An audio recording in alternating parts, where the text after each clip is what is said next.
Hello?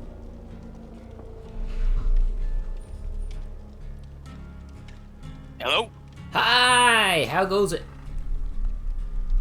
Hey there. It goes pretty good. I see that my nemesis Pink has finally come back at the same time that I'm on.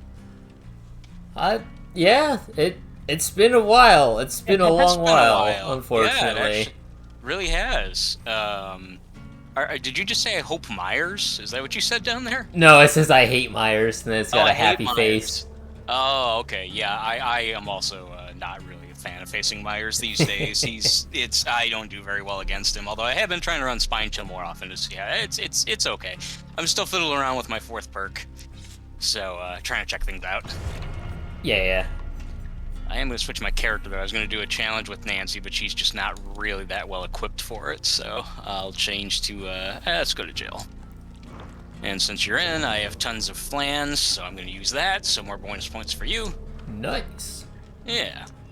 So we haven't talked since all these new, since the major new update, this new last update that not only added the Resident Evil stuff, but also included the reduced item costs in the Blood Web, as well as the bonus matchmaking incentive. How are you feeling about these things? Yes, I love it. The Me blood too. webs feel so much better now. So much better. I feel like I'm getting a lot more value out of the blood points I'm earning. So now, even the matches where I'm only making like 800 and getting face camped, well, pardon me, 8,000 and getting face camped off hook, I'm like, that's still a decent amount of items comparative to what we previously had, where that's like maybe 2 at most. Pretty much eliminated is the type of stuff I complained about back in the day, which I think was a valid complaint, which was that sometimes you'd go into a match, get tunneled and camped right off the bat, and you'd come away with like 2,000 points, and I'd say, well, shit, if you lost that match and got 2,000 points and happened to bring any item, you literally were behind. You went backwards. Yeah, but now that's done. That's not even a thing anymore. I mean, well, it can be if you still do it if you bring in an item and do poorly and there's not any of that, the blood web incentive. But even then, it's pretty tricky to do that because now with the reduced prices, I mean, man, I prestiged Rebecca, the new character, on like day 1, and it was like just almost exactly 1,000,000 points, which sounds like a lot, and I guess it is. But I mean, for me that day, that was like maybe like 15 matches, and that's down from like the 1,400 it was before. Yeah. I'm sorry, the 1,400,000. So yeah, it's like, yeah. Damn. Yeah, I mean, I was watching it like sit at like 800 something thousand for like 5 or 7 blood webs. It's like, this is going down so slow. It was great. It was really great. Nemesis. So yeah, I'm absolutely digging it. I'm totally digging it. I'm getting a lot less disconnections. The players I play with generally seem like they've kind of smartened up a little bit. It seems like, for me at least, the really bad time when everything was going poorly is over with. It seems like things are back to normal. I'm still very iffy on these survivors I get queued up with. Are you still getting the shitty ones? Yeah. Well, I guess I do too sometimes. Yeah. Interestingly enough, I was playing on my Switch Lite earlier today, this morning, and granted that is a newer account, so the MMR probably isn't anywhere near what it's supposed to be, or at the level that it is on the PC. Oh, I didn't even think of that. You're right. So I'm definitely facing newer killers, but also at that level that I'm at on the Switch, it's like I was actually getting... No, I was getting survivors that were actually competent. It was weird. It's like, I should have a much better MMR on PC, because I've played it longer, I've probably got a lot more escapes on it, etc.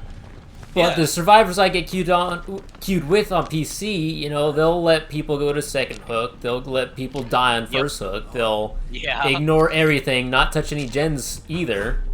They'll maybe cleanse a totem, that's their grand total contribution to society on the whole.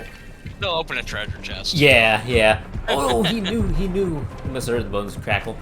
But, and then I was playing on the Switch where I figured, new account, I'm gonna be paired with baby survivors and baby killers and stuff of that regard. But no, I was getting very competent survivors and actually fairly, not completely mediocre killers, but fairly coordinated killers who knew mostly what they were doing. They weren't particularly good with the base mechanics, but they understood enough to where it didn't feel like I was just creaming them. You weren't just like letting them just... Yeah, it wasn't a cakewalk or anything, but it was definitely easier than the matches I had been having on on the PC as of late. See, I So, didn't. I don't think I even knew that you had it on the light. When did that become a thing? When did you get that? probably December or February, somewhere around there Oh. of this year. You might have mentioned it, and I just didn't know about it. In fact, if anything, I mentioned it Alex just not too long ago. I said, man, I haven't seen Pink a lot, which is perfectly fine. Everyone takes breaks for a while, but then there have been times we've been on different schedules. There have been several times I've noticed that you were coming on just about when I was logging off. And in addition, though, I was like, I don't know. I mean, he's getting kind of fed up with a lot of some of the same stuff I am. I'm still going to keep playing the game, but I'm noticing that there's, everything we've just been talking about. Oh, I've been really salty about the solo queue aspect of it all. Because, again, I've been having a lot of experiences where survivors, I'm getting paired up with absolute idiots who don't contribute in any meaningful way, and it was really disheartening to go over and over and over and over again, match after match after match, of being the first one to die on first hook, or being the only one to work a gen and two other doofuses are off in the corner as my partner is in the other corner dying on first hook. It's like, can I not get any competent survivors? So, in my experience, the game on a whole, I still enjoy it, but I had been just having such a hard time with solo queue. It's like, no, I don't want to suffer through that anymore. So I don't want to play if Mike's not playing, and then if I would log on during the day and didn't see you on, I was like, nope, I'll keep out of that. I'll wait for nighttime when I can play Killer and actually have a good time. Yeah, I've been really enjoying Killer, although literally with Pinhead, it's like, unless I do just want to kill everybody, I literally have to hold back every single game. Like, if I want to maximize my gains with Flans or whatever, I have to just, like, baby these guys, because Pinhead, like, everyone apparently sucks at. So, when I play Killer match, it's almost like sometimes, like, it's fun for the first few minutes, when I'm getting, my hooks and everything like that, but I notice that if I don't space it out, sooner or later, someone's almost bound to disconnect. Like there's this invisible tolerance meter I have to keep in mind, and if I push it too hard, someone's gonna bail. Yeah, and as soon absolutely. as one person bails, then someone else bails not too long after that. So it's like, well, then everyone loses, including me. Yeah, so that's been a pain in the ass. But there was a while. Obviously, things got kind of squirrely with the summer update. There's still stuff about it that I don't like. There's still obviously stuff that I'm not gonna change my mind now just because I'm liking the game again. Not that I didn't like it before, but you know what I mean. Yeah. But despite those changes, I think that, like, for example, obviously the grind changes, the reduced blood points item changes, just like I'm just leveling up characters left and right. I'm getting like every perk on everybody, and it's like I'm feeling real progress. Yeah, and, I'm like, very grateful that update dropped when it did, because what made the solo queue part feel extra grindy is the fact that I wasn't feeling like I was getting anything accomplished from my blood point gains.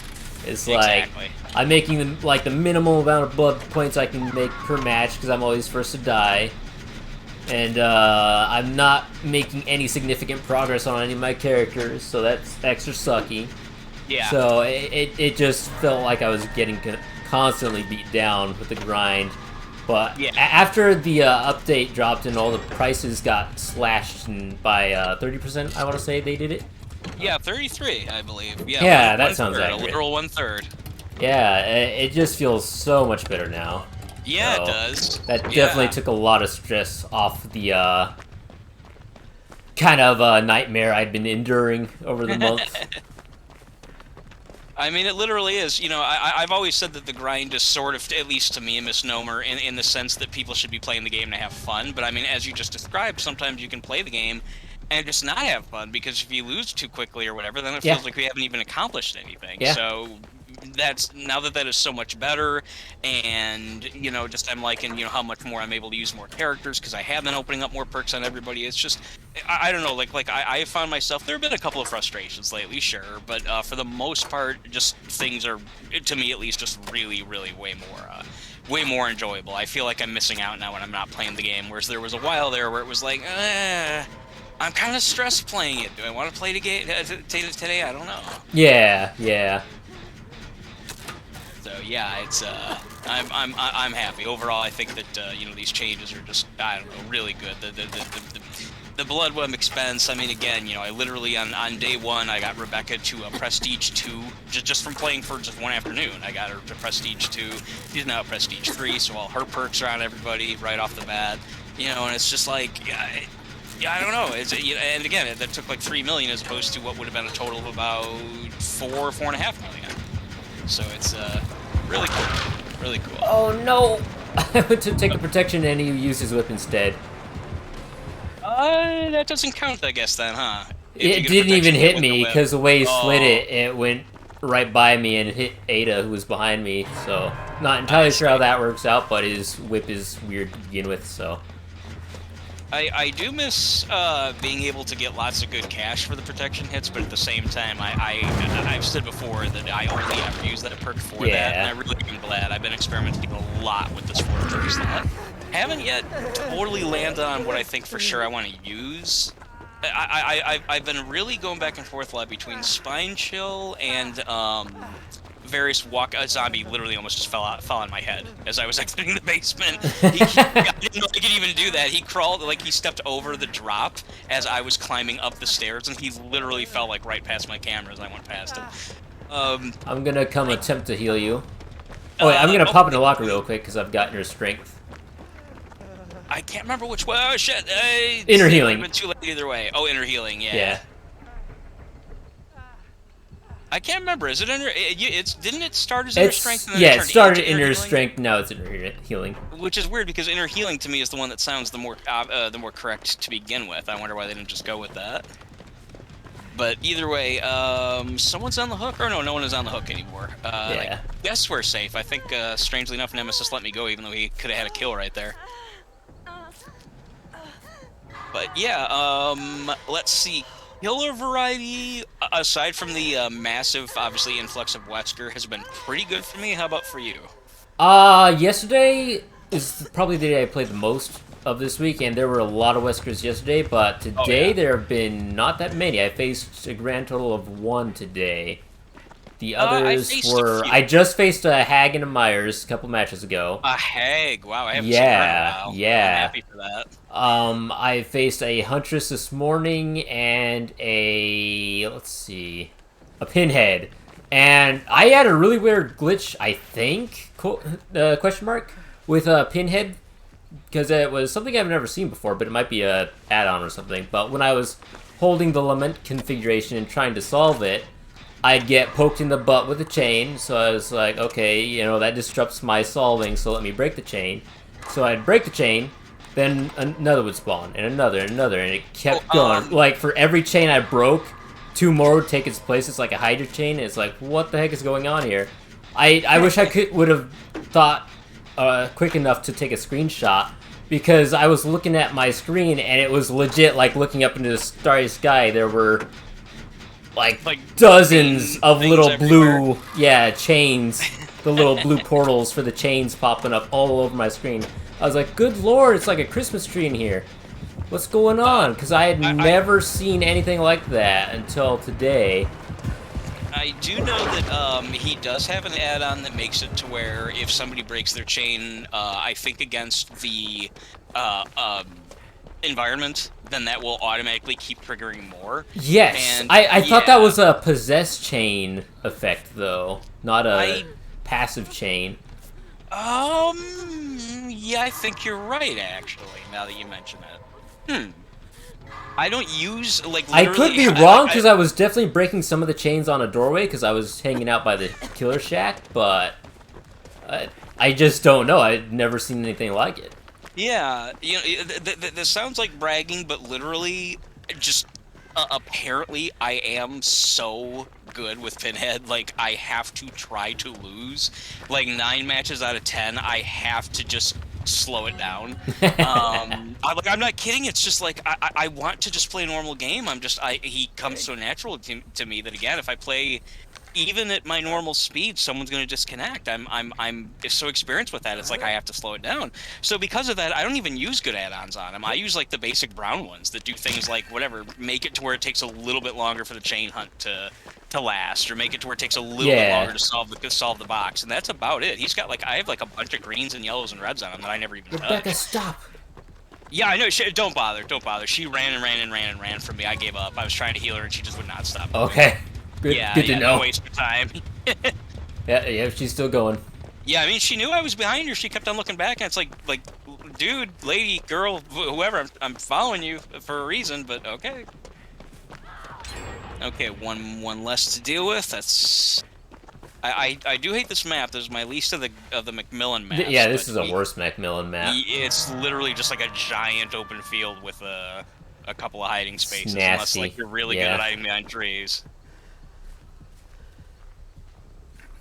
This is like the variation when they were doing their designs, the map designs, and they just got lazy and said, rocks here, pallets here, shack here, go.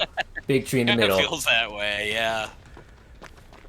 Okay, I'm going into shack to grab this person, hopefully. You'll be fine, yeah, Nemesis is on me. Okay, he is heading, he's on me now, but he's heading back towards the shack. Be careful. He actually, I guess he didn't see me. I thought for sure he did. He was going to beeline right towards me, but I guess he was going to hit the gen. Oh, I got stuck on...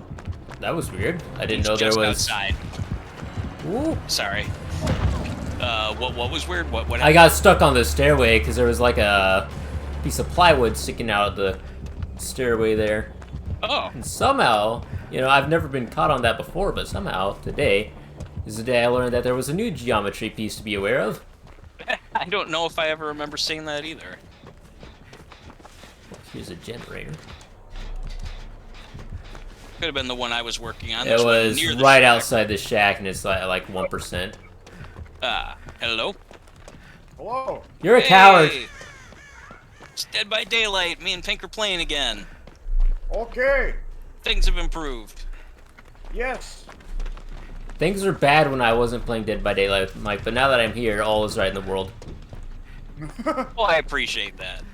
You're welcome. Everything moves back in place. The sun enters the sky once more. The grass resumes growth. It's like one of those old clips you see that's in like fast motion where you see flowers grow and clouds pass over the sky. The horse with the lame leg gets up and starts walking again. Jesus comes down from heaven himself. It's a Christmas miracle. I had to wait for this. He's up there waiting just outside the pearly gates with a little telescope looking down. Is Pink playing DVD? Yeah, is Pink playing DVD? No. If he is Mike I can't go yet. Yeah. That's all I'm waiting for. Come on, guys. Let's make it happen. Oh, shit. Nemesis watched me walk right into a locker. Yep, that's it for me. Bad timing. Bad timing. So what's up with you, W? Not much. I can't stay on for too long as the plans of what to do in the morning, and in addition, there's going to be the Welsh pay-per-view tomorrow for WWE. I'm fairly excited for that one. I don't know, well, for one thing, it's a pay-per-view with shockingly few matches on the card, which means we're going That's to get another good long, change. Yeah, the matches are gonna have time now. Yeah. Well, I am very excited for Sheamus versus Gunther. For who? You cut out for a second on my end. For who versus who? Sheamus versus Hunter, did you say? Gunther. Okay, I have no idea who that is. I thought Sheamus was dead. I'm sad about that, but go on. He's Blandy McGee. I don't want him to die. I just want him to go away. You may have heard him under the name Walter. Just Walter. Named Walter? You don't know Walter? Yeah. What is wrong with you? Just Walter. Literally, and coming down to the ring, against Massacre McGee, it's Walter. Yeah, big. Nemesis has like the strongest regen ever. I don't think we make it out of this match without severe casualties. It was getting close. And all the gens are at 0, so shit. Maybe I should just give up here. It's up to you. I mean, I'm out, so there's nothing I can do. So, all right. So, what was Walter's other name now? Fred. Barney? He was Walter in all caps on the Indies, but when I brought him up to date, I like that detail. He's a big boy. They had to be capitalized. Well, he's a big fucking guy, so it has to be capitalized. He's an Austrian dude, very humorless, very dour. Yeah. Sorry. Very Terminator-esque, right? Okay. And his gimmick on the Indies was he went out and he fucking killed people. Okay, And fair enough. I mean, like, super monster heel. You walk out there, he chops you in the chest, he power bombs you, you're dead. You are just Oh, dead. okay.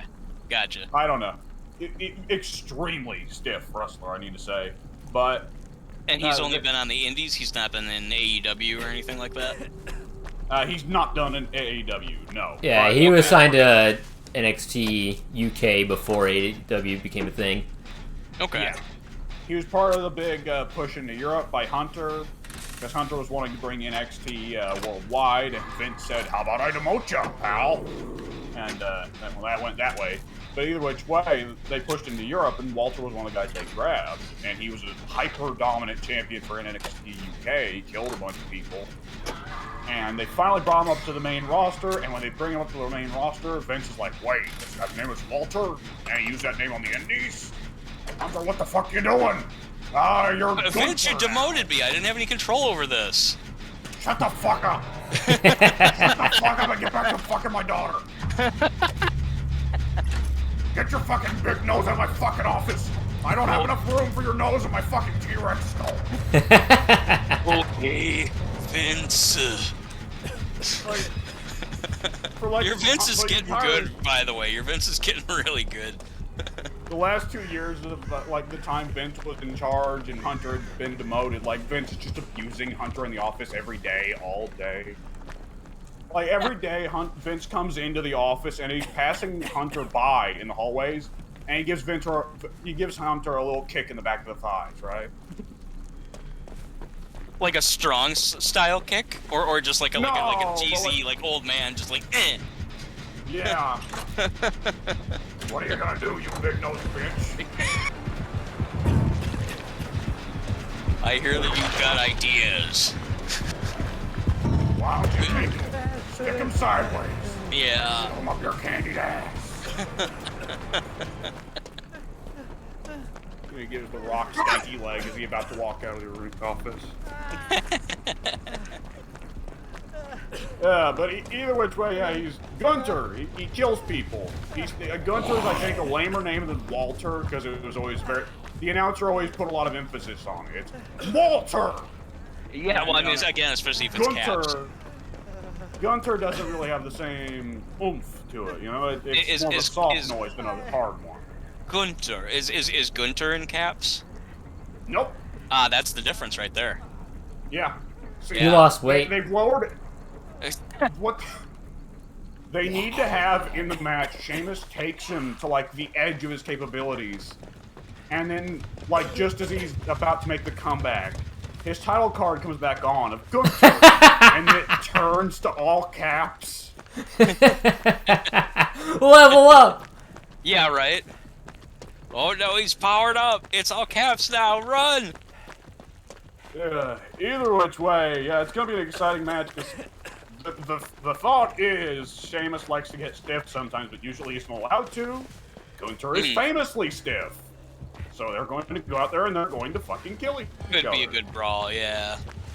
And on top of that, Gunter is very, very, very famous for his very, very, very stiff chops.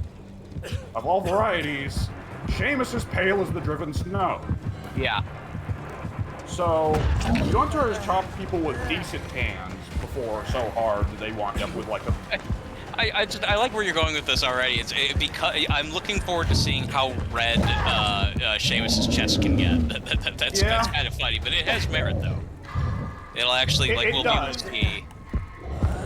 It tells a story. It's a good picture. Yeah, it does. It does. Well, it's gonna be fun. Anyways, but that's enough about the old boring old wrestling. What have you guys been up to in Dead by Daylight? We've only just played our first match together. In fact, Pink, are you still in it? Unfortunately, yes. This is taking the longest time, and I apologize. No, it's fine. I'm just putting points into some of my characters because now I have plenty to put in. We were actually talking about how great this new system is.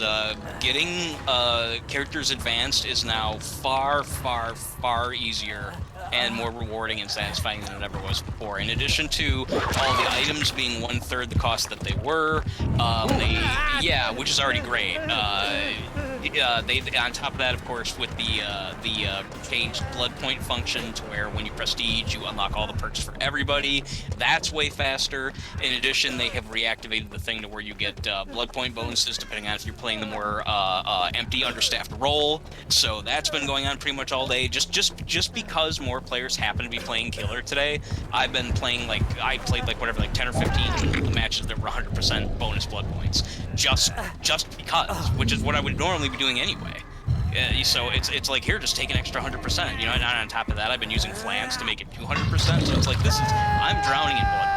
So it's been really cool. I feel like there's real progress being made when you actually play now. That's what Pink and I were just discussing. Yep. All right.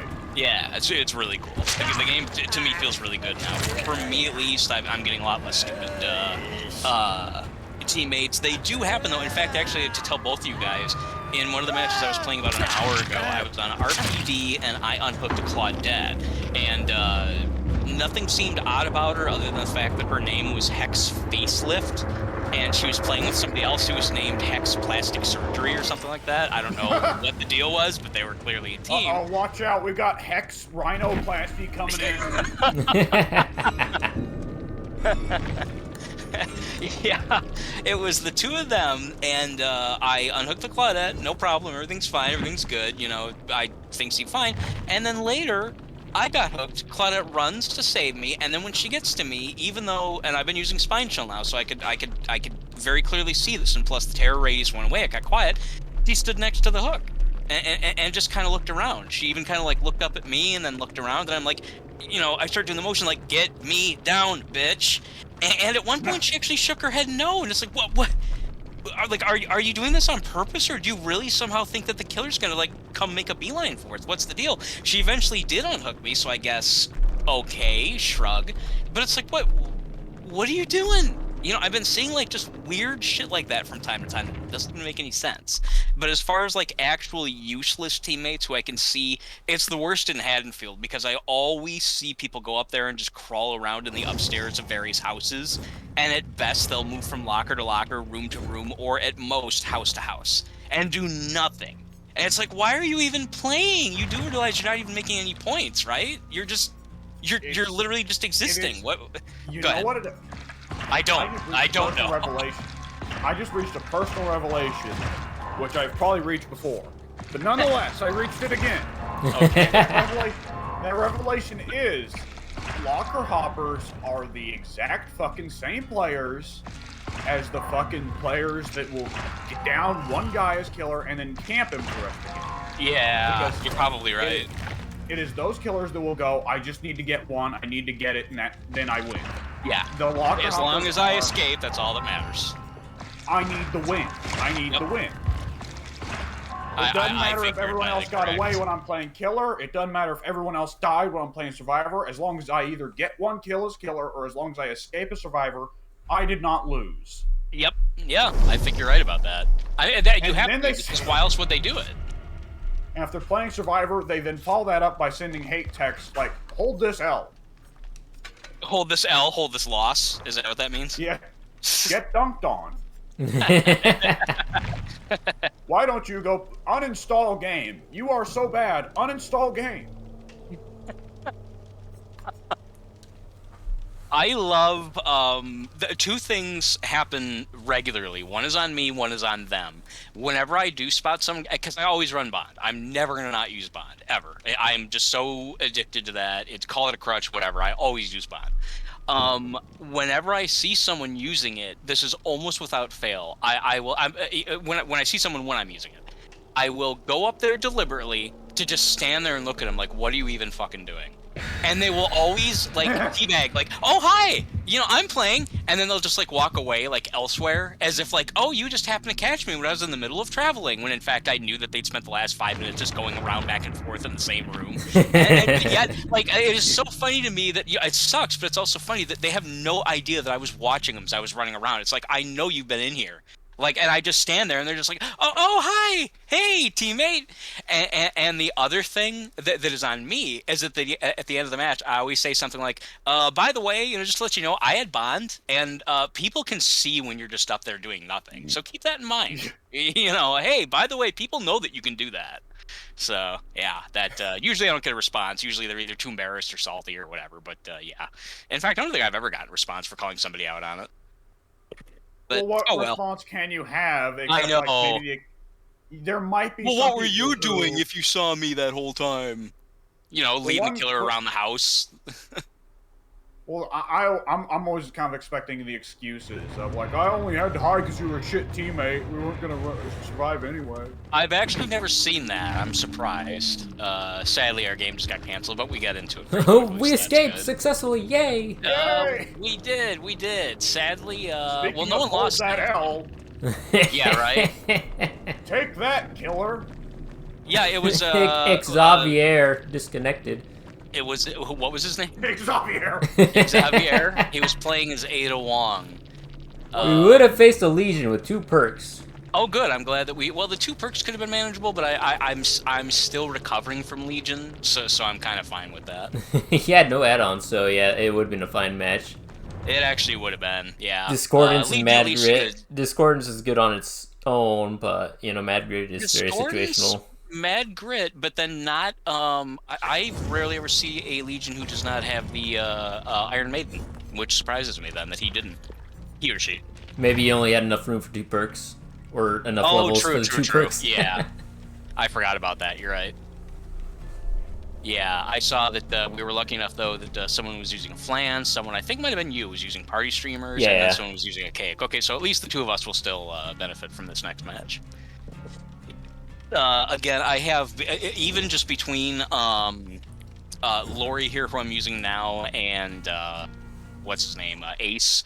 I still have literally more than 200 flans, and I don't even know how many with all the other characters. So yeah, I'm going to be raking in those points for a while now, and I don't have a lot of actual cakes. So anyone who plays with me is definitely going to benefit. Nice. Yeah. I've been trying to save them as long as I could, but with this 100% bonus, it's like I've exhausted all my cakes, and now it's down to actually using the flans. Prestiged Rebecca, Alex, all the way to 3. Ada, I've only prestiged her once. I have not yet played Wesker, but Wesker is by far, which would be expected right now, the dominant killer. Although today, neither Pink or I have gotten him a whole lot. Day 1, it was 80% Wesker. He's pretty good. He's pretty good. Pink, what do you think about him? How do you feel when you? I think he's very, very good. Honestly, he is. He I would definitely put him in the upper echelon of top tier killers. Very fast. But is he annoying? No. Situationally, I would say his power can be very annoying because if he does his lunge and throws you into a corner where you cannot actually escape from it, there's a high probability that his cooldown will deactivate in time to slap you back down before you can actually get out of there. So yeah, it's cool when you get thrown into walls or when he slams you into a wall, but if you get thrown in a corner and take damage and you've got nowhere else to go, then you're basically screwed. Yeah, he does not have very much cooldown at all. He's from what I understand, he's got 2 powers. He's got a quick dash and a tentacle attack, which I think again is the Ouroboros. Correct me if I'm wrong, Alex. You're the master on this. Is that what that's called? Okay. Yeah. The goo is the Ouroboros. Yes. Okay. Yeah. His hand turns into a tentacle, and basically he fires it at you, and if it connects, it just like he rushes you, slams you hard into the next available object. Although yesterday I was playing a match where that did not happen to me, but with Bond I saw it happen to somebody else, and it was on RPD, and he hit a Cheryl at the top of the stairs, at the top of the lobby of RPD, and so because of that, there wasn't enough distance for him to go all the way down the stairs and all the way to the other end of the room, and so what happened was instead, like, Cheryl went flying on her back, and, like, literally just, like, hit her head, landed against, like a wall. It was actually very amusing to witness. It can be annoying if it happens too much, but to me, because they gave the character a lot of flavor, Wesker's got at least like 10 lines of dialogue. He's taunting you all the time. Nurse! That sucks. Speaking personally, Wesker is, for me, a very well-known, very classic villain, so that makes it hard for me to dislike him. I could see him being... You go ahead. How weird is it, though, for you to have been much more used to Resident Evil 1 Wesker, and yet this is very clearly Resident Evil 5 Wesker? To be honest, not very, because while Resident Evil 1 is the one I'm most familiar with, I have at least kept up with the basics of knowing that Wesker has become just, like, basically, I guess, like a tyrant of himself. I don't know exactly what the process is. I just know that years ago I started learning that, oh, Wesker's still in the games. That's cool. Oh, he's like a superpower now. Okay, well, I mean, that makes sense. So while I've never seen it personally, it's basically still, it is the idealized Wesker that he wanted to be in RE1. So Yeah. to me, it makes perfect sense. Yeah. Although I do love that they gave him the RE1 outfit. I think that's super cool. I wanted RE1 Jill so bad. You knew I did, so I was thrilled to see that. Well, there's actually been a neat thing. There's been a couple occasions in the series where they've made Wesker playable. Really? Yeah, RE4 and RE5 both, I believe he's playable in Mercenaries mode, and I believe that you can also play him in Revelations. You might be able to play him in both Revelation games, but either which way... You can play Marvel vs. Capcom. Oh, cool. That's cool. That's actually very cool. Run, David, run! And in all of those games that I have listed, including Marvel vs. Capcom, he has a either unlockable or DLC alternate costume that is RE1 Wesker. Nice. Okay, that's cool. I mean, it's a good costume, and that's the one that I grew up knowing. So, I had to get it for him. I haven't used it yet. I believe in Marvel, him, Chris, and Jill are all playable in Marvel 3, and I believe all of them, their alternates are their RE1 outfits. I remember there was a Jill that I put in Mugen, and she was RE1 Jill. So I'm assuming that was in fact from one of the Marvel Capcoms. Yeah. Yeah, the moveset changed a lot moving from Marvel 2 to Marvel 3, but it's still Jill. The one I remember playing, I Is think, she had Marvel Bazooka. What about 3? Okay, DLC, yeah, that makes sense. Well, she was the Capcom DLC, while the Marvel DLC was Shimagorith, of all fucking characters. Hell yeah, boy! Doctor Strange, bad guy, is basically some kind of Cthulhu outer god. Oh. He's not very important for the comics. He's like only been the villain of like a couple comics. But Japan loves him. Well, yeah, you wanna know why Japan loves him? That's my guess, is the tentacles. He's got some kind of beastly type of form, right? He is pretty well a eyeball with, like, I don't know, 15 tentacles coming out of it. Okay. Yep, see, tentacles. Yep. I knew it. Yep. I knew it. Oh no! Again, as I've mentioned before, other than the RE1 Jill being the last actress we had, even RE1 Jill from RE1, the actual first game, I thought she was, smoking hot babe. But then RE2 Jill, I thought was super, super cute. She was my favorite of the group. RE3 Jill, I certainly never jumped to the conclusion like a lot of people did, which is ridiculous, that she looks like a man, she's a tranny, all that stupid shit. No, she's a pretty woman. But to me, she's just not Jill.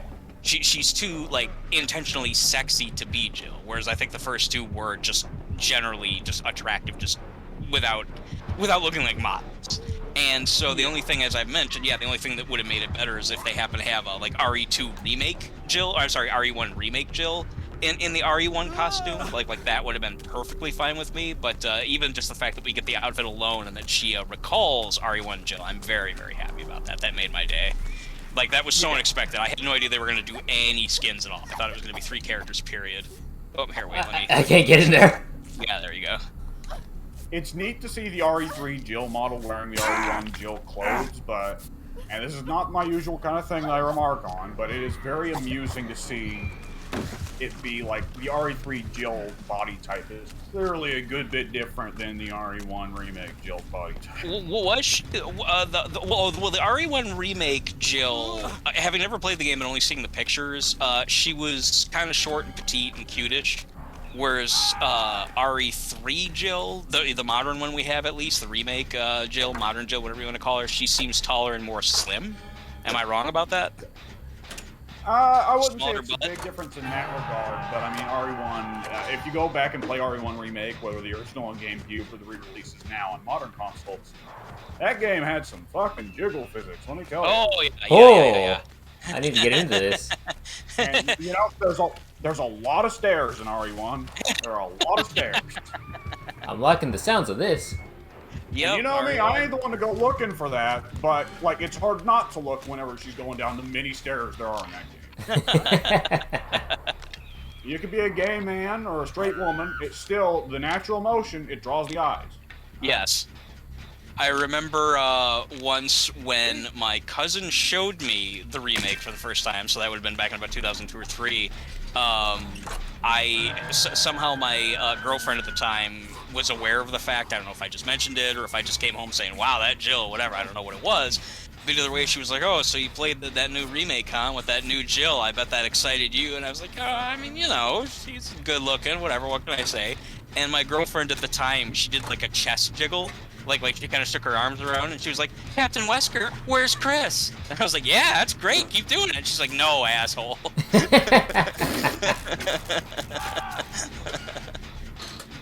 Oh, we're doing very badly.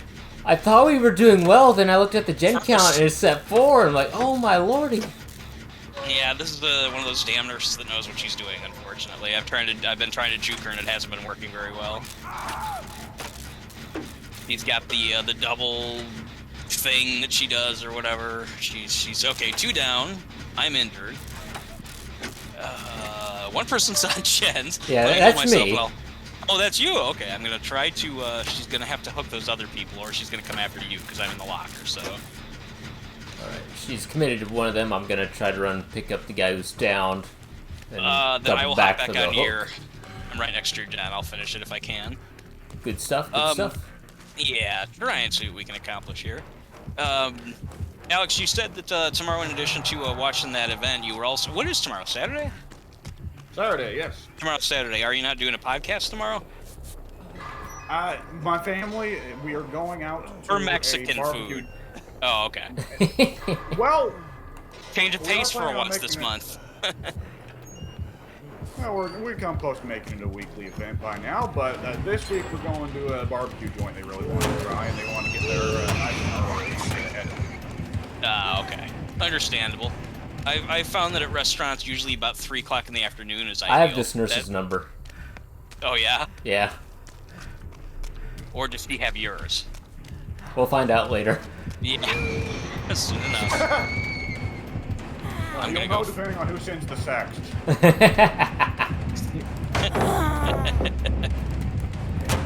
Oh no, yeah. We let somebody unhook. I apologize. Ran towards them and I think they did it deliberately. I was running towards them, so they should have seen me, but I wasn't even able to get to the hatch before they died.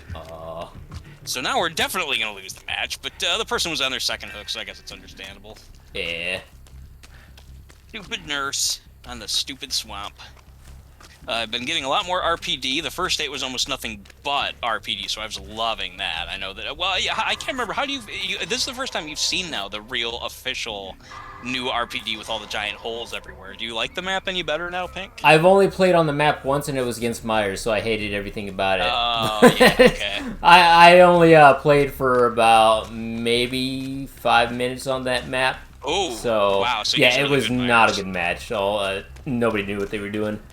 And we all went down very, very quickly once he hit tier 3, so yeah, didn't have a lot of time to navigate, but from the looks of things and from everything that I've been seeing, I liked a lot of the changes. I haven't really got a real feel for it to really declare one way or another whether I feel like it was an upgrade or a downgrade, but it looks promising. Anyone who hated it before, I would assume should like it better because it's easier to navigate at the very least. They did touch up on a lot of issues I had with it, which was the big pet peeves of mine were the big narrow hallways, and they widened those quite a bit. Then they got rid of a lot of the extra rooms that felt kind of pointless. They kind of streamlined the map, so I liked that. It's it's a lot more like a Midwich now than RPD. Someone mentioned that, actually, yeah. It really kind of is now, yeah. The hallways are generally a lot wider. There's still a few twists, but the map is now a lot easier to learn because the map is now 75%. The lobby's always in it, but then the map is now 75% either in the east direction or the west direction of the lobby. Yeah, and so now... Well, the bad news for me is that means that there's a lot of dead ends that I'm not used to being there. Like I'll run and I'll be like, oh shit, this is the west map. I'm running towards the east and everything's closed off. That'll throw me. But there are some really convenient, like, you know, breaks in the floor to where instead of having to go all the way, all the way around several hallways, go down some stairs, you just drop down a hole and like boom. excuse me, you're right back downstairs. And, Yeah. excuse me. And, yeah, that's really rather convenient. I liked it better before, but I'm glad that it was not so significantly changed that I hate it. That's nice. Yeah, They that's preserve the integrity of the map, I suppose. They more or less did, yeah. They did not wreck it like I was expecting them to, because so many people complained about it. I mean, I'm not talking about you. I'm just talking about like the whole forum would constantly have threads like, "So when are we gonna delete this map forever?" I'm not even joking. That's a regular thing. It's like, well, you guys shut the fuck up. You know, there's plenty of maps I don't like, but I play them anyway because guess what? That's life. You know, they don't all have to be open fields with hooks in them. Absolutely. But yeah, so you said, Alex, you said you are or are not doing the podcast tomorrow because you said you're going to get some food? Yes. Okay, so Addy is being screwed over, as he would say. I mean, I guess. He seems to really get upset when you don't do those.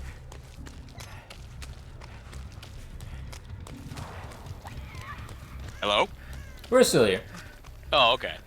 Or at least I'm still here. Alex might have bolted. Alex, are you still there? Okay, now I'm back. I heard you guys okay. speak up and you were coming through us. And I was like, oh shit, so that's what they're hearing, huh? Okay. I got silence, actually.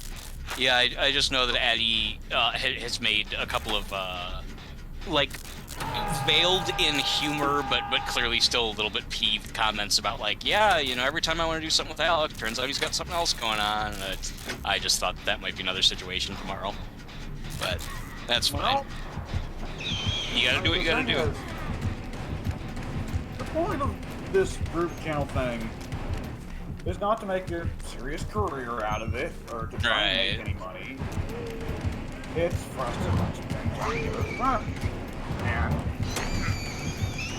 I don't want to go speaking out of school, I guess, but it's for the public. Pink saw it too. But just the other day, I said that I was going to have to miss out on recording because my dad had a little thing where he was telling me that I need to put more focus on my solo YouTube channel, getting it off the ground and working hard on it.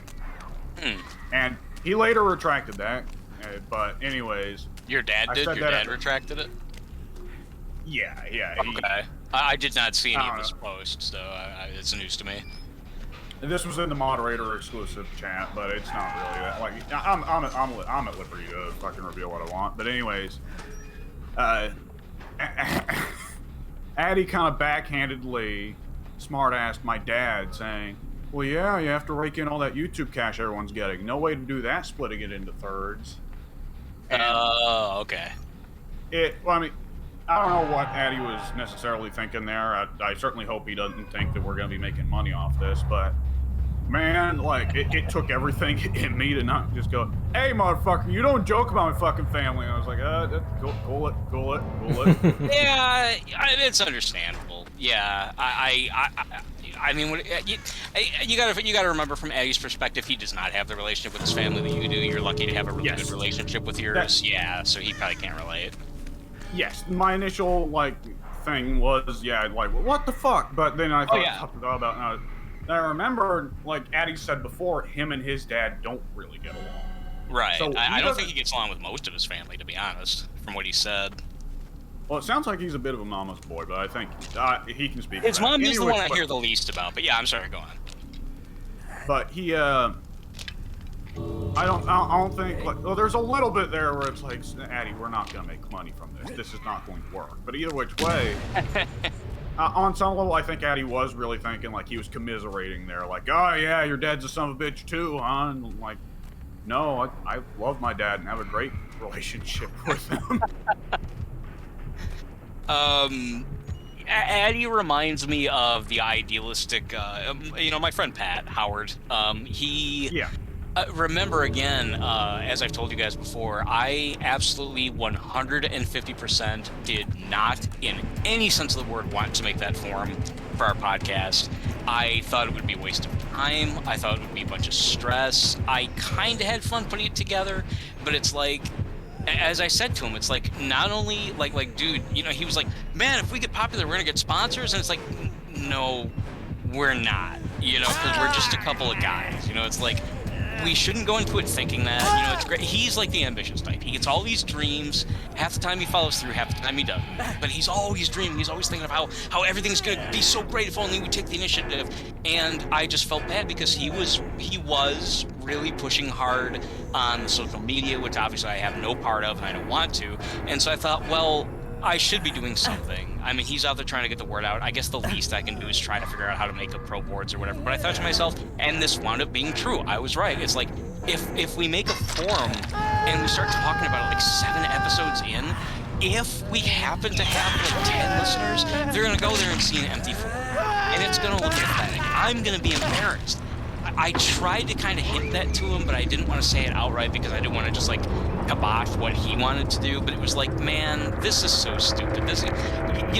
Like name anyone who opened their channel, who started a podcast, and immediately had merchandise and DVDs. And it's like, no, you build your audience first. And he didn't seem to agree with that. And so I was always like, this is so fucking dumb. And I just showed up there because whatever, it was, I don't know.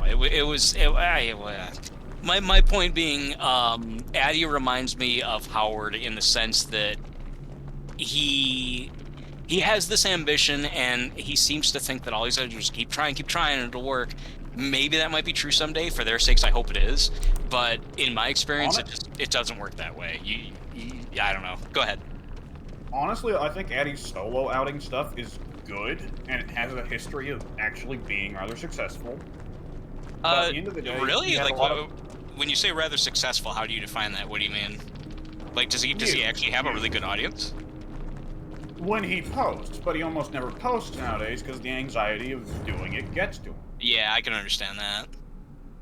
I mean, hell, he was actually really successful when he was putting up videos in Hungarian, but now he refuses to on principle because he hates Hungary. Well, that's definitely a conflict he'll have to figure out for himself on that one. I think at the end of the day, between the 3 of us that run the main group channel, me, Addy, and Pink, I don't think on any level, I don't think it could really work, because at the end of the day, we have always had 3 different ideas of what we wanted the channel to be. Mm-hmm. That's another thing that Howard and I had trouble with. That was just the 2 of us. That's why I didn't wind up talking to him for a year. Because Zelda's Japanese 30th anniversary came up, and I'm like, and he's like, yeah, everyone's talking about it. I want to do something for it. And I'm like, that's the Japanese anniversary. No one in America is probably going to really care. And he's like, yeah, but I've talked to a lot of people, for whom it is a big deal. And I'm like, well, maybe we can do that next year when it's the American anniversary. And he's like, well, yeah, he got defensive, and it was clear that he wanted to do it. And well, you heard the whole story back in the day. So eventually I was like, dude, no, I kind of don't want to do that. Like, let's save it for next year. And he wanted to go in a different direction, and he didn't like it when I said no, and we got in a big fight, and then he was an ass, and I was like, all right, well, then I guess that's over with. And it was.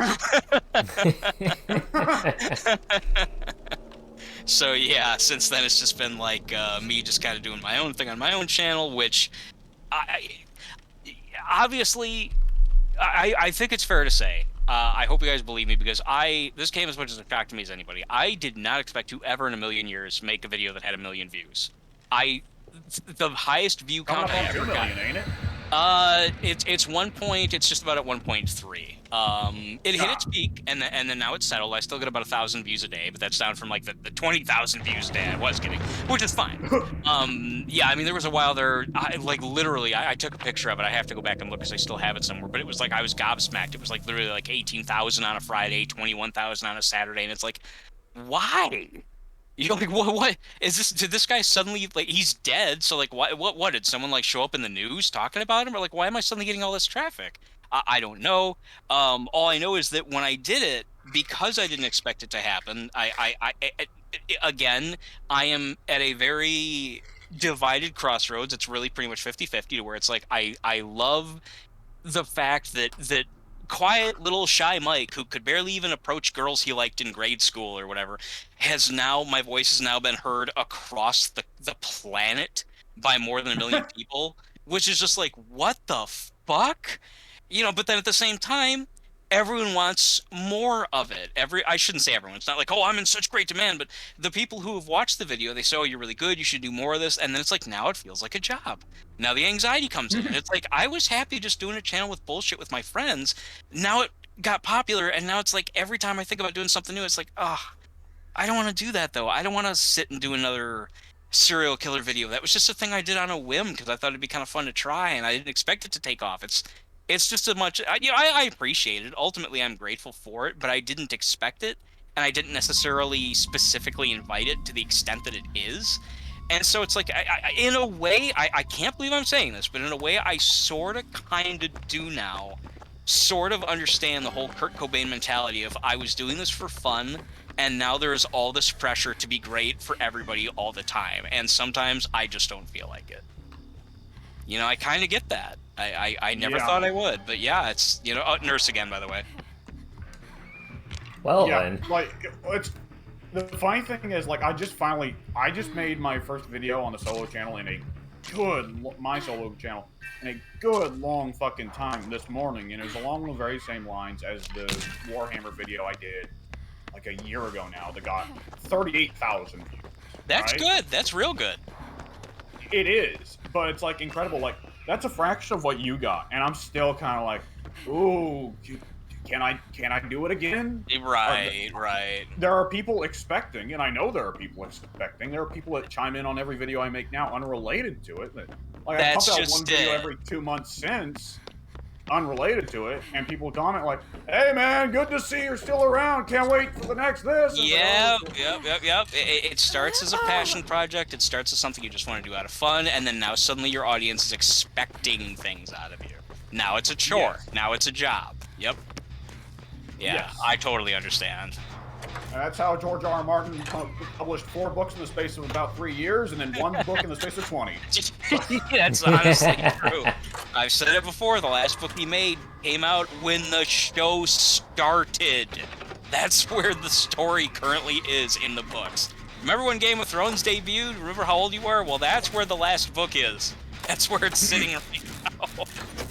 But yeah, success is, you know, relatively speaking. I mean, again, I don't get a dime for the video because it's, you know, incredibly graphic. And that's part of it too. It's like if I was getting paid for it, like the views and everything, like I'm not trying to sound greedy. Like I really do very much appreciate how much people have liked what I've done. It's like wow, people really approve. That's cool.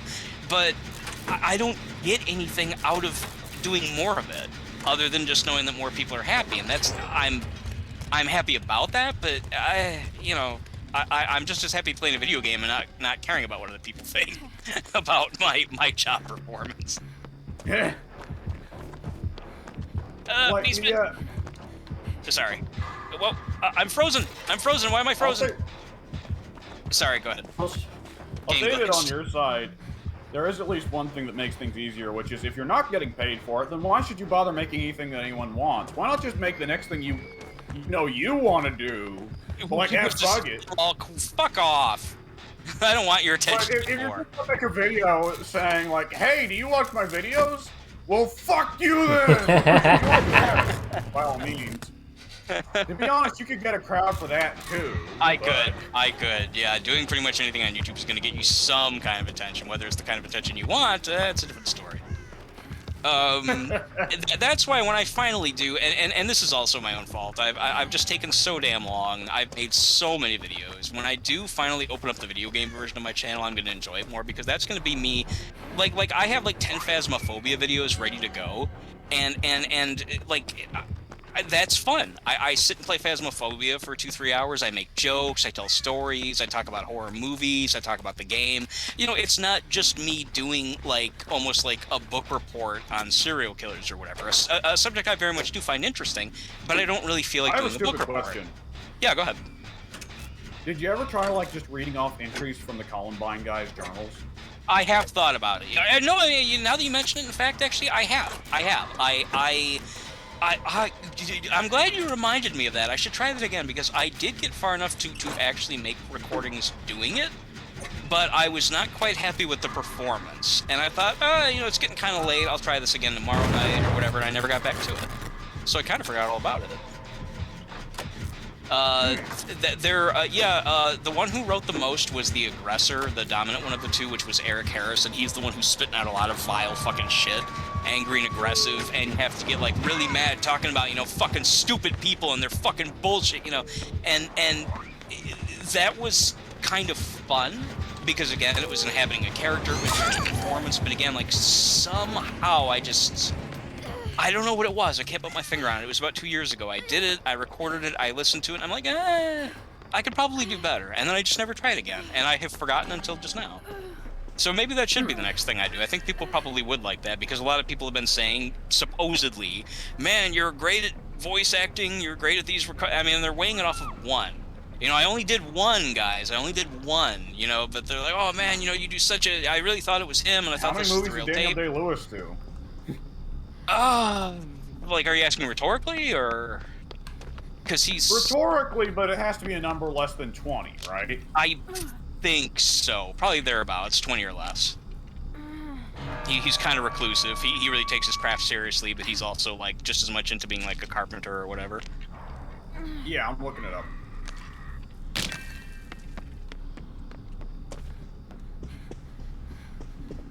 I'm on the opposite end of the map from Person on Hook right now. I'm if getting you're them now. closer, okay, excellent. Yeah, sadly, Nurse is here about to rehook her or me.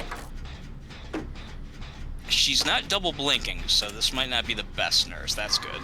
She's got to be newer because she's running basic perks and has the Frosty Eye cosmetic. 21. And her blinks 21, aren't. I guess. I don't think she's been double blinking at all, honestly. I have not yet been caught by a double blink.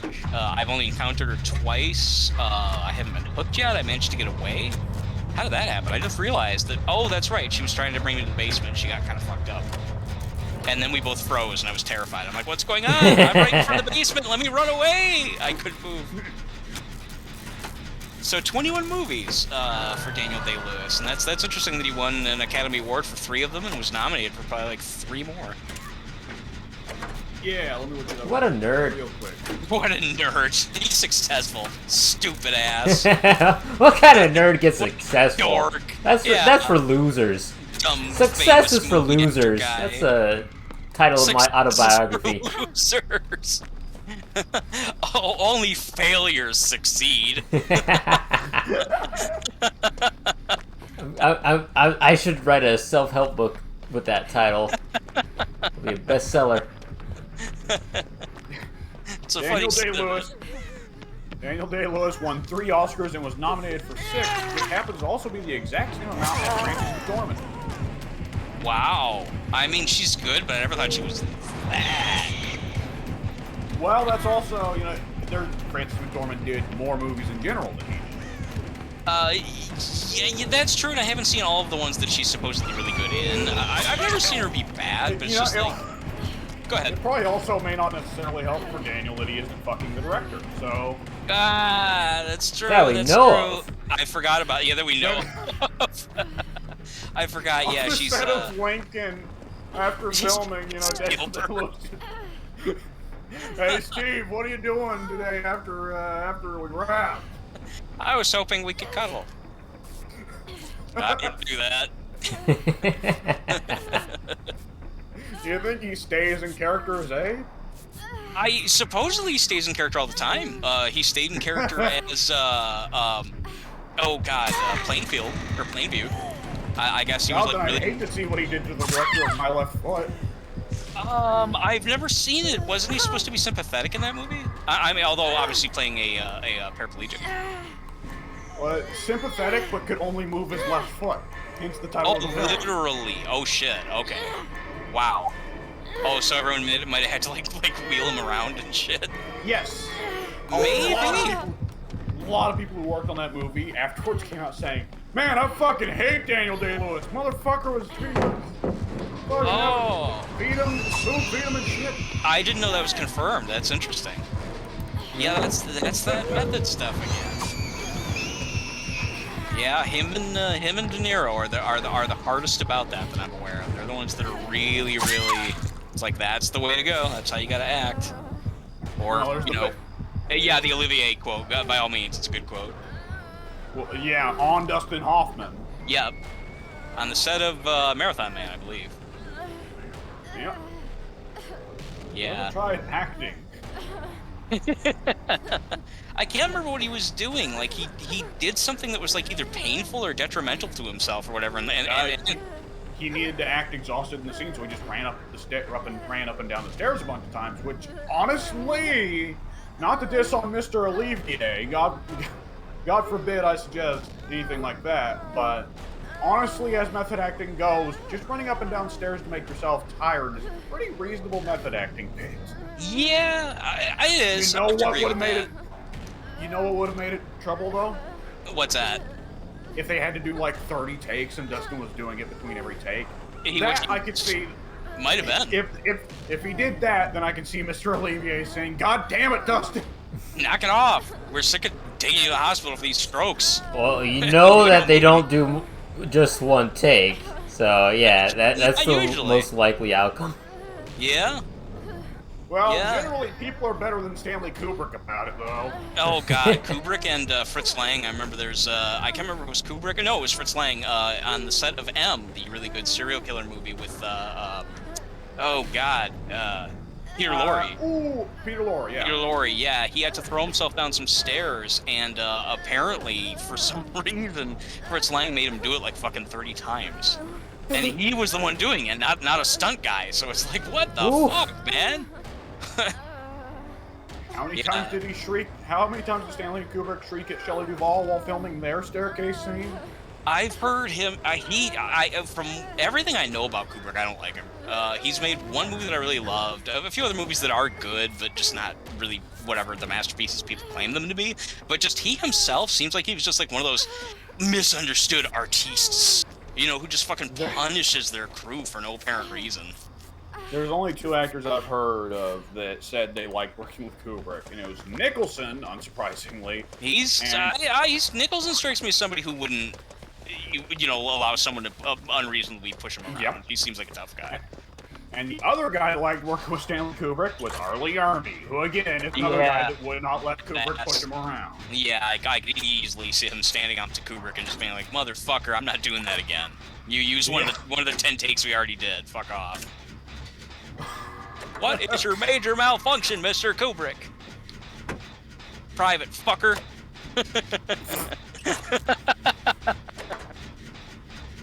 Maybe you're the one sneaking donuts in here. I was just trying to find a way to make a donut thing in there. Holy what is that? What the fuck is that? Is that what that's from? Is that what that line is from? Do you remember the What Happened where he does that for one of the Rayman rabbits? It became a meme for a little bit for people to edit those lines in for weird shit happening on screen. I did not know what that was from. Arlie Army looking at the donut and going, "Holy Jesus! What's that? What is that? What the fuck is that? What is this Mickey Mouse bullshit?" Oh, I do remember that. That's great. That I don't know why I don't remember the other better part. The one about the what the fuck. In the What Happened, Matt is talking about Ubisoft and how they used to publish like everything, and now they're just like the Assassin's Creed guys. And he said, yeah, back in the day, one of the things they did was all these Rayman games, and they showed one of the Rayman Rabbids like just on screen, just jiggling around or whatever, and you hear the line, "What the fuck is that?" And I was like, that so sounds like something I'm familiar with, but I couldn't place it. Thank you. You solved the mystery there for me. It's a great delivery. 6'2", I didn't know they stack shit that high. That was for Pyle, right? Or was that for Joker? Pyle. Okay. I figured, yeah, that's what I thought. I couldn't remember how big Joker is. I can't remember who the actor's name is. I don't know if he is anybody. Joker was also in Stranger Things. He was? Eleven's quote-unquote dad. Oh, are you really? Yeah. Fucking the white-haired guy? Yeah, the scientist. Oh, shit, I didn't know who that was. Oh, his name's on the tip of my tongue now. Oh, God, that's gonna bother me. I'm looking it up. Oh. As soon as you say Matthew it. Modine. Dean, yep. I had no idea that was him. Wow. Wow. D'Onofrio didn't change that much physically, visually, face. But yeah, I would have never guessed that's who that guy was. Texas, huh? There's only two things that come out of Texas. What is it, like armadillos and shit or something like that? Steers and queers, and you Steers don't look and like a queers. bull to me, son. Yeah, That's one of those characters I can recite off a disturbing amount of lines for. Well, everything he says is gold. Yeah. I mean, I it was. there, earlier today, I was cleaning my bedroom, and while I was doing it, I was, as any rational sane man does. Talking yourself doing Arlie Ermy. No, old Doc Holliday, Val Kilmer. I'm trying to think, other than Huckleberry, I can't think anything else that he said. And I give me like a sec. Tombstone. Yeah, it's been a long time. It appears my hypocrisy knows no bounds. Darling, you may be the death of me. That's good. That's good. Sounds just like him, to my memory. He was, despite everyone in the cast being praised, I remember Val Kilmer was singled out as being, like, some would argue the best part of that movie. Yeah. I do remember he was very good at it. Why are you helping Wyatt? Because Wyatt Earp is my friend. Yeah. Hell, I got lots of friends. I don't. That's very sad, actually. That's my favorite dialogue exchange in that whole fucking movie, and that's a movie that's got a lot of great dialogue exchange. Does he deliver it that sadly? I don't. Yeah. Yeah, Oh, it's just God. very sad, simple. Like, the guy isn't even looking at him. Like, Val's looking at him, and then Val looks away and just very, kind of staring off into the distance goes, I don't. Wow, that's rough. Yeah.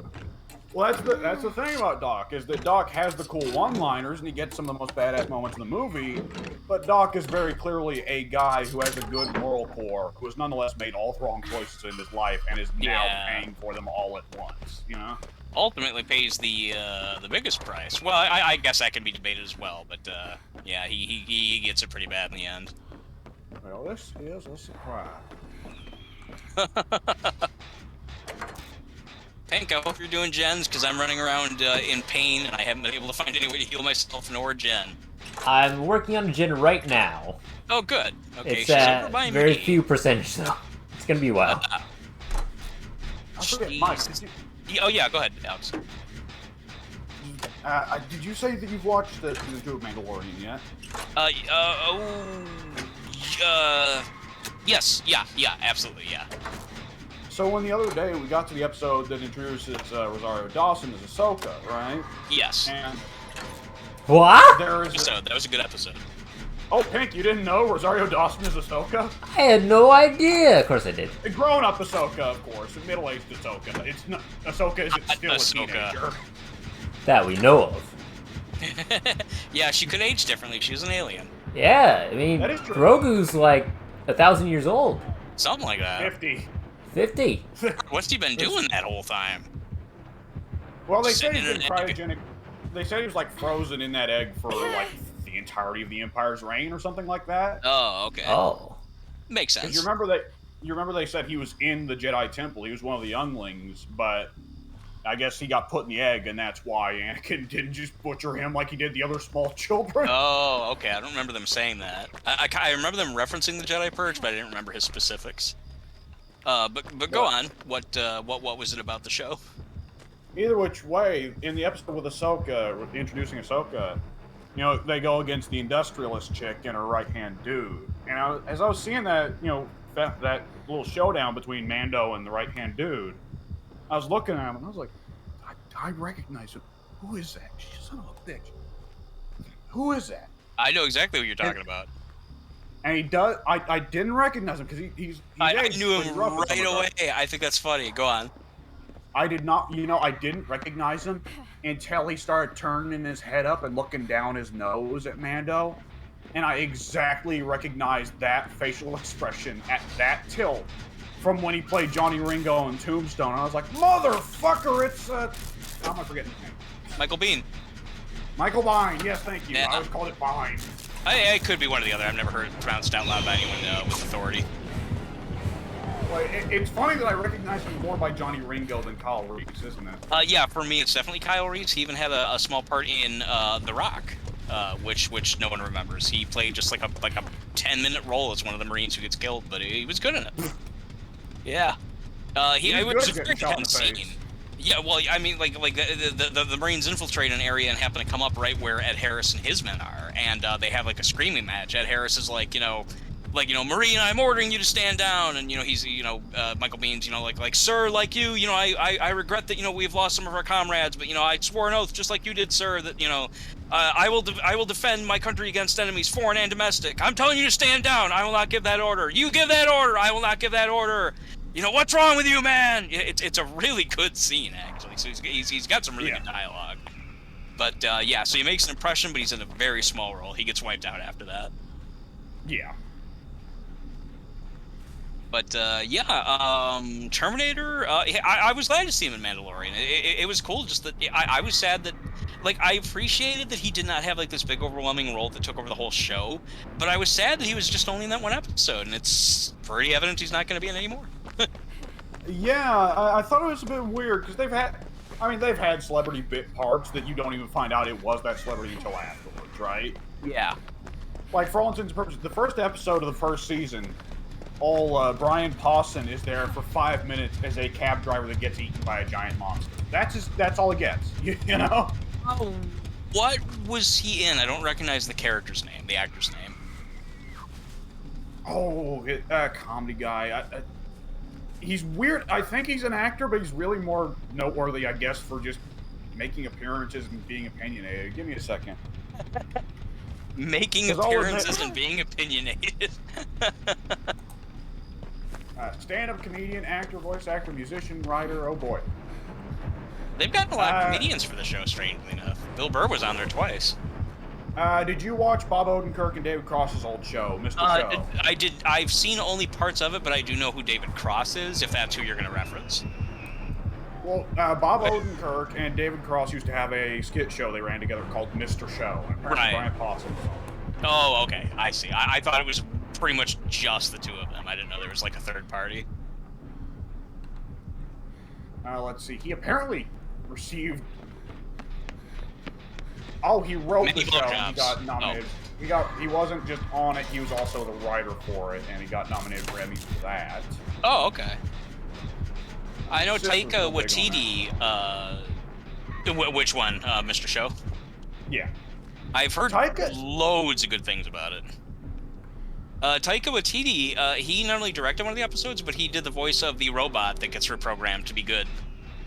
Yeah, it's only a voice role, but it's one that's very important to both episodes that it's in. Yeah, very much so.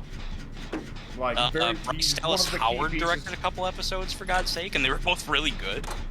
Sorry, I talked yes, she did. There was a couple more that did it. Like, I want to say... Oh, did Lucy Liu direct an episode? I think so.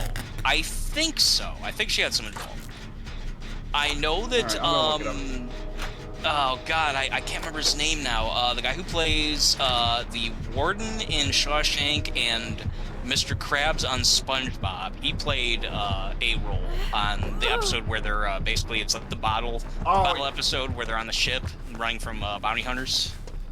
Yeah, he plays the big demon dude. Big horn guy, yeah. I cannot remember his name. I know it, but I can't currently think of the name. It's, now you've made me forget it. Thanks. Yeah, I want to say Bob Gunton, which is funny because I always remember that name, but that's not him. That's the guy who played the warden of Shawshank. And I don't know why that one keeps coming into my head. Probably because he was on Star Trek. I don't know. Yeah, Clancy Brown. Clancy Brown, for sure. That's it. Yeah, let's see, so... Meanwhile, W's just like, you guys are such assholes. What are you even fucking talking about? You mean W, but fake, yeah, fake. Let's see. Oh, Robert Rodriguez directed the episode of season 2 where the bad thing happens. Did he really? The bad thing, not the bad thing. There's some bad stuff.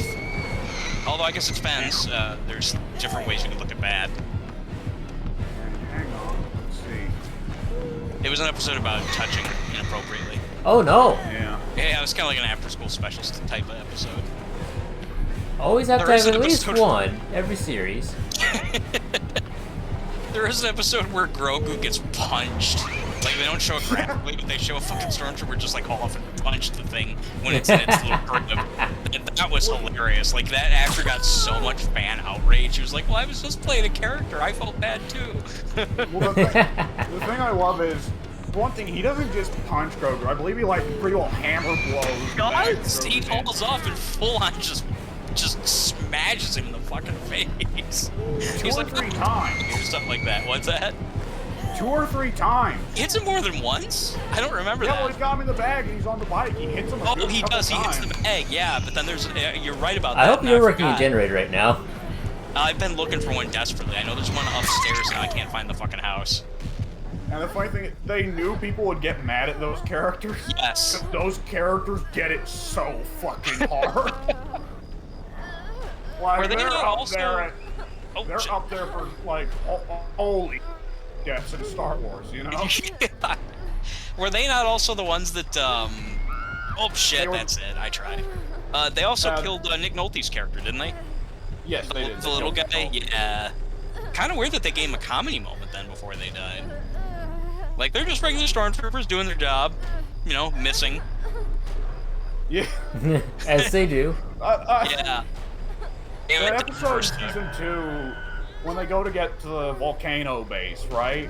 Yeah. And as they're pulling Which I out, think a bunch that of one was dudes- directed by Carl Weathers. Yes, it was. I just read that. But Mm.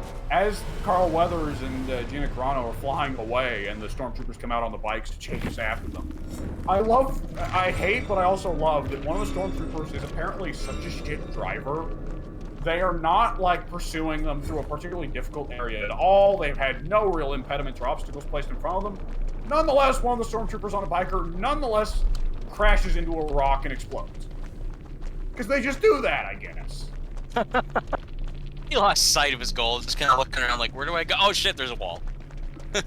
Like, you know, it was a bit more justifiable with the biker chase in Return of the Jedi. Like, oh, well, you know, they're trying to keep track of Leia while they go through a forest. They're not used to this terrain.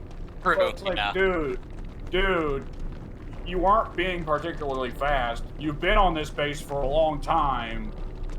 You just sailed down there and... Right, it's almost like the fucking bit from the other guys where The Rock and Sam Jackson killed themselves jumping off the building for no reason, right? I don't know the reference, but I will assume so. Sounds like a foolish move. Especially if it's for no reason, Yeah. at least, yeah. Yeah, they, I've talked enough for a little bit, so I won't go on, because I know I'll just link it into something else. I'm in an energetic mood today. Oh, that's alright. Nothing wrong with that. Excuse me. Pink and I were just, I was just running laps around that fucking map. I would keep, like, I was literally at the end because I was injured and all the totems were done, so I had no way to heal myself. So I was simultaneously trying to find both the house that had the basement, which I think is always Strode's house, which you can tell from the pumpkins in front. Yeah. And I kept on not finding it somehow because, or a nurse was around there at the time. I kept on approaching it or whatever. Or Yeah, the last two gens were in that house and outside of that house, so she was being always serious, patrolling over there. see, Yeah. no wonder, because every time I was gonna say I was looking for a way to heal myself, and I was looking for a gen I could do that was not being, you know, come near by the nurse. It sounds like the nurse had like the best 3 gen ever. Yeah, they were in, Okay. the two were in the house. Well, one was in the house, one outside the house, but the other gen was across the street from that house, inside another house. So, okay. Well, that makes me any feel a normal little bit killer probably would have been hindered a bit by the fact that they would have to go inside the house to catch survivors. But you know, it's a nurse, so she doesn't really care about that. Yep. Walls, I've seen a lot of people on, oh, we're back to 100%. We were at 25% bonus there for a while, back to 100. Nice. Yeah, a lot of people lately, there's almost been kind of like a campaign, and a lot of this I think is just like peer pressure. People see it and so they regurgitate whatever, but there have been a lot of people on both the official forums, which I don't go to as much now. I spend more time on the Steam version of the DBD forums because I can actually communicate on those because I haven't been banned for making stupid, innocuous jokes. Yeah. But I've noticed that there for at least a month or two now, there have been a lot of complaints, like very vocal and repeated complaints about Nurse. Something needs to be done with her. together. And most of the time, it's just kind of like, do we really need another thread? You know, if they were going to do that, they would have done it by now, you know, blah, blah, blah, blah, blah. There's no way to do that without totally readjusting your character, etc. Oops. But then in addition to that, someone did make a good point, which they said the problem they have with Nurse is that she's the only killer who can literally just completely disobey actual gameplay mechanics. She can actually, which again I disagree with, because again, Ghostface, he looks at you and you would Yeah, I think they're going a little far saying that she's the only one who negates gameplay mechanics when a good chunk of the killer roster, their powers are to negate the gameplay mechanics. Yeah, I was about to say, like, are we saying here the only real killer is Trapper with no traps? That would be the killer's response. It'd be like, oh, you just want everyone to be the Trapper with no traps, don't you? You want all the killers just to like lay down for your bullying. Well, it's the fucking thing I always bitch about with Dead by Daylight. Of the opposite sides always viewing it as an unbalanced affair where the other side gets treated better. Yeah. So the survivor side is always going to get hyperbolic and be like, well, we just need Trapper with no abilities. And the killer side is always going to get hyperbolic with, well, we need to take out, you know, every single perk that's good and make it where people start injured. What? Yeah. Yeah, the, I guess the more specific version of the argument against Nurse is that she's the only killer who can just, like, literally just, like, walls might as well not even exist. And so they're like, if she can just go straight through walls, straight through pallets, straight through the shack, whatever, straight through floors, then they're like, well, then what are you supposed to do? What's the counterplay? Just try to juke around it and guess? And, you know, I think there's a fair argument for that. Yeah, it's what pretty much everyone says. They're like, yeah, that's about all you can do. Hope that she's not good. Well, it's a game of predicting her timing and keeping an eye on her while you're being chased by her. Yeah. And the thing is, people always consider, like, in what areas is Nurse more deadly? And then they'll just highlight where Nurse is strong and be like, see, she's bullshit.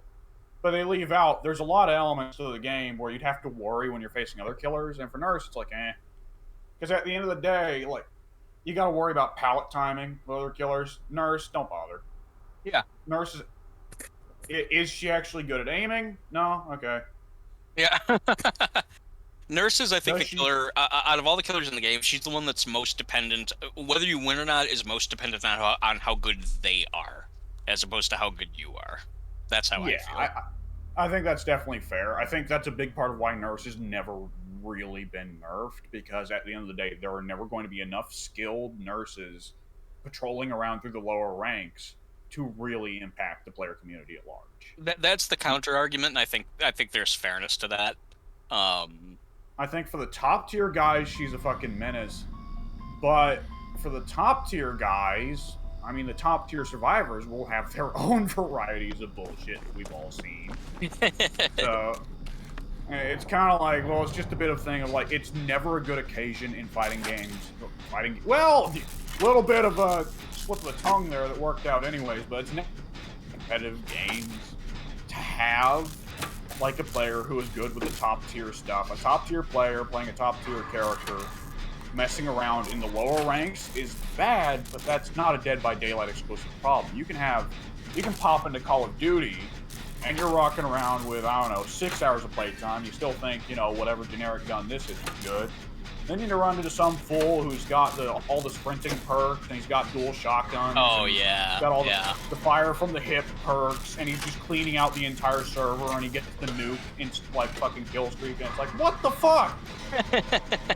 And Call of Duty is the most popular video game there is. You know?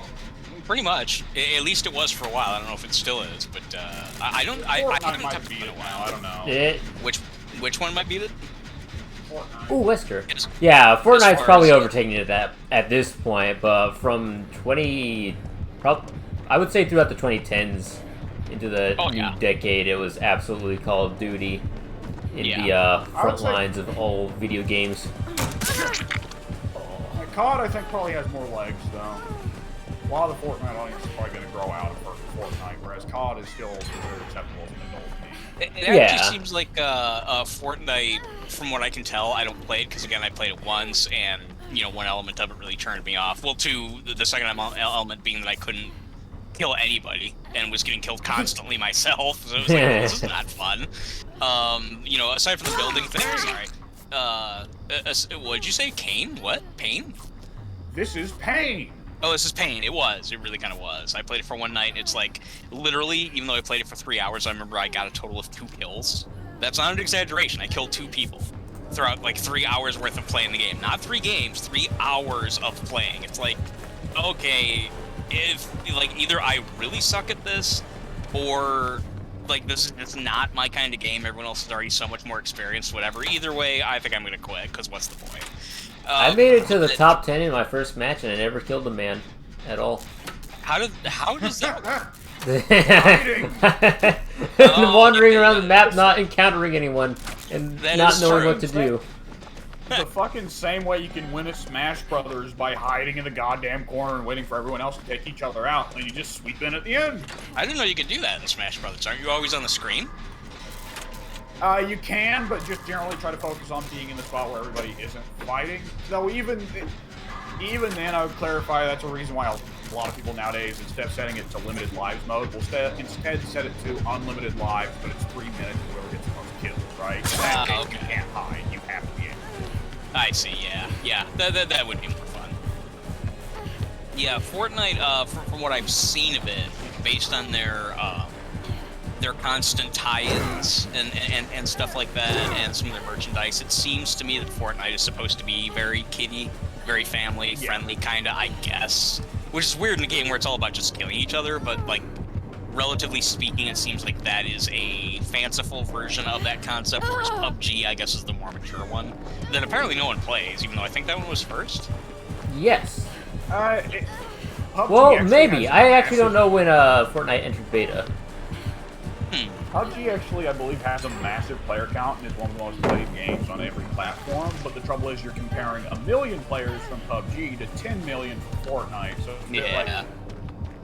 it's a bit like comparing, I guess, AEW to WWE, right? AEW stomps every indie fed, but AEW isn't WWE, you know?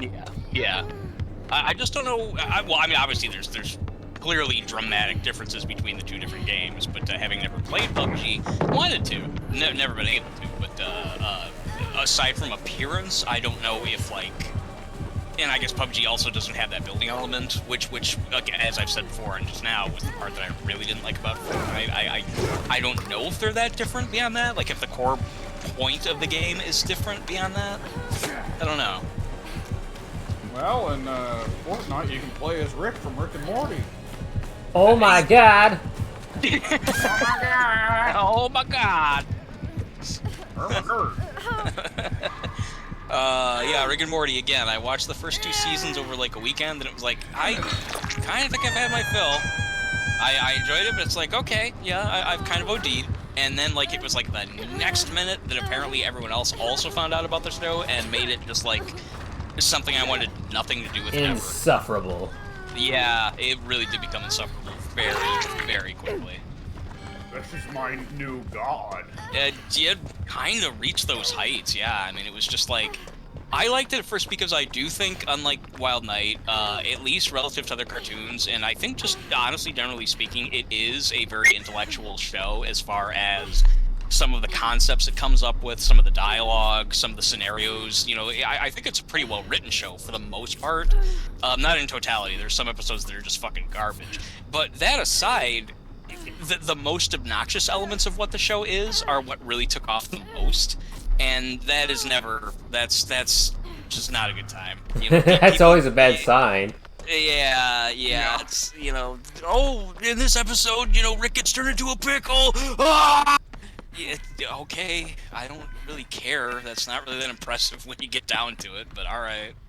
Heard about, you know, oh, Rick wants that McDonald's sauce. McDonald's brought it back. Let's burn down McDonald's if they don't give it to us. And it's like, dude, fucking, it's just, like, I don't even know what got those people into the show to begin with, but it sounds like, again, they latched onto the stupidest parts of the show.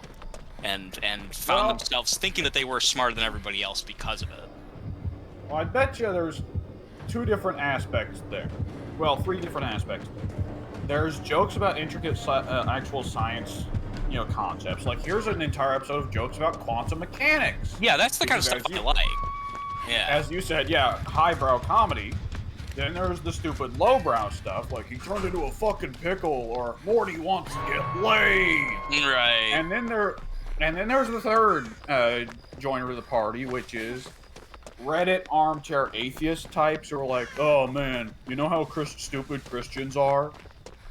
And I'm willing to bet that there was a link there of the Reddit armchair atheist crowd seeing that last bit and going, finally, an intellectual cartoon for intellectual intellectuals.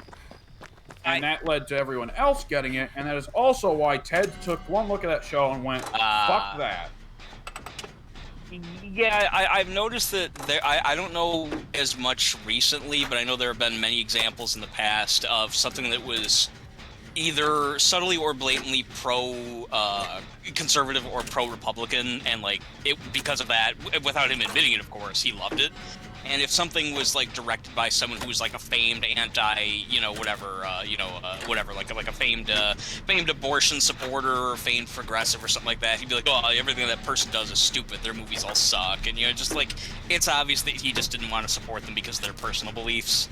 Just like he feels that if you go to Reddit, which I do, I guess I'm supporting pedophilia just for having gone to the site, which is really a shame to find out that I support pedophilia by having a site that completely helped me to, set up my Steam Deck. It's a real bummer to learn that I'm in favor of child molestation because I used Reddit to help fucking figure out my electronics. but anyway, yeah, that's kind of his stance. I did not know that there was like a big like cadre of like atheist fans of that show. I didn't know that was even a thing, to be honest. Yeah, by now, that's probably the most notorious fan base for it. Is it really? Like, the rabid Szechuan sauce maniacs seem to have mostly subsided. By now, if you take the piss out of... Nowadays, the common joke to take the piss out of Rick and Morty is for people saying, oh, it's such an intellectual show that talks about how there is no God, and the only value in life is the joy you can derive from drugs and sex. I having not watched the show since the second season, I didn't know if that was like an actual stance the show took. But from your description, it sounds like it is. Yeah, same crowd that will always do the bit of like, people don't really understand nihilism. Oh wow, sorry, I just saw a freak out when Wesker... Now you understand it! No. No, I just saw, as I described before with, on RPD, I saw Wesker slam a character's aura, and they went flying in a way that was amusing. I'm still back here by where that person just went down, so I'm going to try and get him. I think he's leaving her to go to the gate. Yeah, he's running towards you guys. Oh shit, everything's coming apart. We had a complete victory, and altruism is fucking us all up. Yes, indeed. It happens in every damn game I play, and I'm part of the problem. This gate is not Why open, did Kate so not just leave? Okay, you guys, run! I'm gonna try and get this other gate. I'd hide in the house or something. Oh, I've got inner strength, actually. I'm gonna find a locker. I do too, and I haven't been hooked yet. Oh, poor Kate. That sucks. We almost got out of this. He was not doing well at all this match. I thought we'd all escape. No. Oh shit, there goes. What is Andy doing? Getting battered, apparently. Okay, both gates are open now, so there's at least that. Which gate did Feng Min go down at? The farther one from us. Okay. I think, from what I can tell, yeah. Are you sure you want to do this? You're injured. Well, here, do you want to heal? Actually, I need to get the deodorant, because otherwise he'll be able to snatch me right up. When Wesker hits you with his slam, you get infected by, like, leeches or something. You'd probably know more about this than I would, W. But, yeah, that's one of the things you have to do after being, attacked by Wesker. That's an extra step you have to do, is, spray yourself with, disinfectant, which, he just called deodorant, which is just hilarious to me. Okay, here's a trade. Now I'm going onto the hook. Oh, no! I don't know if we'll even have enough time to get you off. I don't have enough time to run back to that corner, honestly. Oh shit. Well, this is bad. This was my choice. Oh. And Andy made the right choice to take off, so I might have We should have left Wong Min to die. We should have. She's the cause of all of this. Honestly, yeah, kind of. I mean, Kate's really the one who Fair. drug us down, and then, you know, she was naturally the first to leave, so that's how that goes. I was actually gonna say don't leave yet, because I might be able to unhook myself. Oh, yeah, I'm sorry. I should have hung back. You weren't thinking, that's alright. No. That's alright. I collected a deodorant, but the entity took it away from me. Oh, they won't let you take it into the next match. Just Limited like the items are configuration. consumed by the entity after the match. Now, unlike the puzzle box, I'm guessing you don't get any extra points for bringing that into the... Actually, I didn't do you? check. You might get some bonus points, because I feel like you get points for everything that you bring outside the I thought gates. you did? Yeah, I know for sure you get, like, something like... I think, like, a couple thousand for running out with the puzzle box, I Yeah. think. Yeah.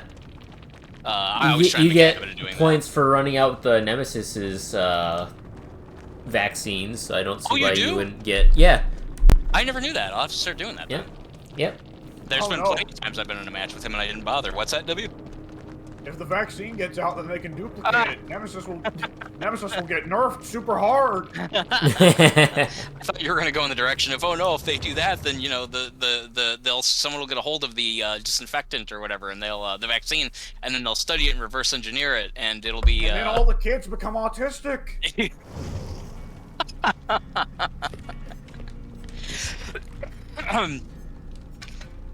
Someone sent me an invite, but I'm not gonna take them up on it. Jenna Jean, which sounds like a porn actress, probably because there's a Jenna Hayes and a Jenna Jameson. She related to Billy?